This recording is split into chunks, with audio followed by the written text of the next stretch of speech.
जंगल की कहानियां हमेशा ही बच्चों और बड़ों को लुभाती रही हैं। वहां के हर जीव की अपनी आदतें होती हैं।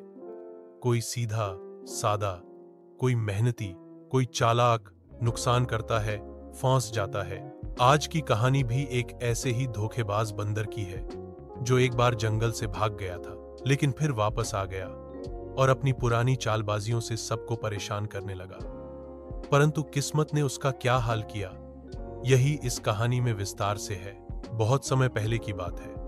एक घना जंगल था जिसका नाम था हरियाली वन। यह जंगल बहुत सुंदर था। चारों तरफ ऊंचे ऊंचे पेड़, मीठे फलों से लदी डालियां, ठंडी ठंडी नदियां और तरह तरह के जानवर। जंगल में शेर था जो राजा कहलाता था। हाथी, बाघ, भालू, लोमड़ी, खरगोश, हिरण, सब अपने अपने ढंग से जीवन जीते थे। सब में एक बात सामान्य थी, वे मेहनत करते और मिल जुल कर रहते। लेकिन इस जंगल में एक ऐसा भी जीव था जो सबसे अलग था। वह था बंदर। यह बंदर बचपन से ही बहुत चालाक था। जब दूसरे बंदर डालियों से फल तोड़कर सब में बांटते तो यह छिपकर दोगुना हिस्सा ले लेता। जब कोई जानवर अपना सामान रखता तो यह चुपके से चुरा लेता और झूठ बोल देता कि उसे कुछ पता ही नहीं। धीरे धीरे सब जानवर इस बंदर की आदतों को पहचान गए। उन्होंने उसका नाम रख दिया धोखेबाज बंदर। एक बार जंगल में सूखा पड़ा। सब जानवरों ने मिलकर अनाज इकट्ठा किया ताकि मुश्किल समय में सबको बराबर खाना मिले।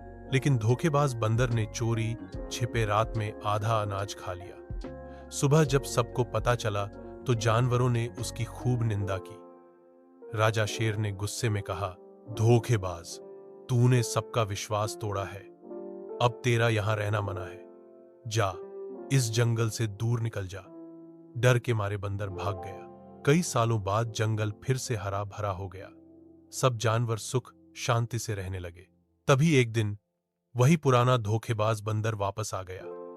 उसने आते ही हाथ जोड़कर कहा, भाइयों, मुझे माफ कर दो। मैं बहुत बदल चुका हूं। अब मैं चोरी नहीं करूंगा। मुझे अपने बीच रहने दो। जानवरों को पहले तो शक हुआ, लेकिन दया भी आई। हाथी ने कहा, हर किसी को दूसरा मौका मिलना चाहिए। अगर यह सचमुच सुधर गया है तो इसे रहने दो। शेर राजा ने भी चेतावनी दी, ठीक है, तुझे आखिरी मौका दिया जाता है, लेकिन अगर फिर धोखा दिया तो तुझे सजा मिलेगी। बंदर ने मुस्कान छिपाते हुए मन ही मन सोचा, हा, सब फिर मेरे जाल में फंस गए। धोखेबाज बंदर पहले से भी ज्यादा चालाक हो चुका था। अब वह सीधे चोरी नहीं करता था, बल्कि चालबाजी से फायदा उठाता। जब खरगोश खेत जोतता तो बंदर मदद करने के बहाने आधा अनाज ले लेता। जब हिरण नदी से पानी लाता तो बंदर कहता, मैं पहरा दूंगा, और बाद में उसका पानी पी जाता। जब चिड़ियां घोंसले बना रही होती तो बंदर कहता, मैं टहनी पकड़ूंगा, और बाद में सबसे अच्छी टहनियां तोड़कर अपने घर ले जाता। सब जानवर फिर परेशान हो गए। एक दिन सब जानवरों ने मिलकर सभा बुलाई। हाथी बोला, यह बंदर हमें फिर से धोखा दे रहा है। अगर इसे रोका नहीं गया तो सब बर्बाद हो जाएगा। लोमड़ी ने चालाकी से कहा, हमें इसे उसकी ही चाल में फंसाना होगा।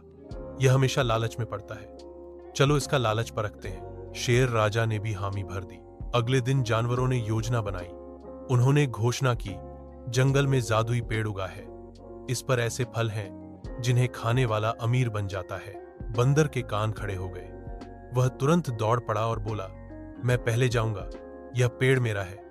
असल में वहां कोई जादुई पेड़ था ही नहीं। जानवरों ने एक बड़े गड्ढे को पत्तों से ढककर पेड़ जैसा बना दिया था।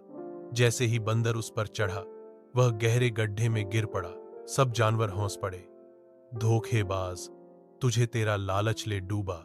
गड्ढे में गिरकर बंदर बहुत परेशान हुआ। वह रोने लगा, मुझे बाहर निकालो, मैं सचमुच बदल जाऊंगा।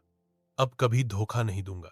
लेकिन जानवर अब समझ चुके थे कि यह सुधरने वाला नहीं। शेर राजा ने आदेश दिया, इस गड्ढे में इसे कुछ दिन रहने दो ताकि इसे अपनी गलती का एहसास हो।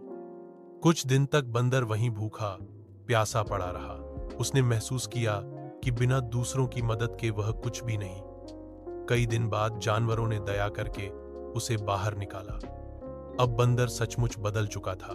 उसने सबके आगे सिर झुकाकर कहा, मेरे दोस्तों, मैंने हमेशा तुम्हें धोखा दिया, लेकिन अब मैंने सबक सीख लिया है। लालच और चालाकी से केवल बर्बादी मिलती है। अब मैं मेहनत करूंगा और सबका साथ दूंगा। धीरे धीरे उसने सचमुच अपने कर्मों से सबका विश्वास जीत लिया। वह पेड़ से फल तोड़कर सबसे बांटता, खेतों में काम करता और कभी चोरी नहीं करता। सीख: जंगल के जानवरों ने भी सीखा कि धोखेबाजी और चालाकी से भले कुछ समय के लिए फायदा हो, लेकिन अंत में सच्चाई और मेहनत ही काम आती है। बंदर ने अपनी जिंदगी से यह सीख ली और हमेशा ईमानदारी से जीने लगा। ऐसी और रोचक और प्रेरणादायक कहानियों के लिए चैनल को सब्सक्राइब करें।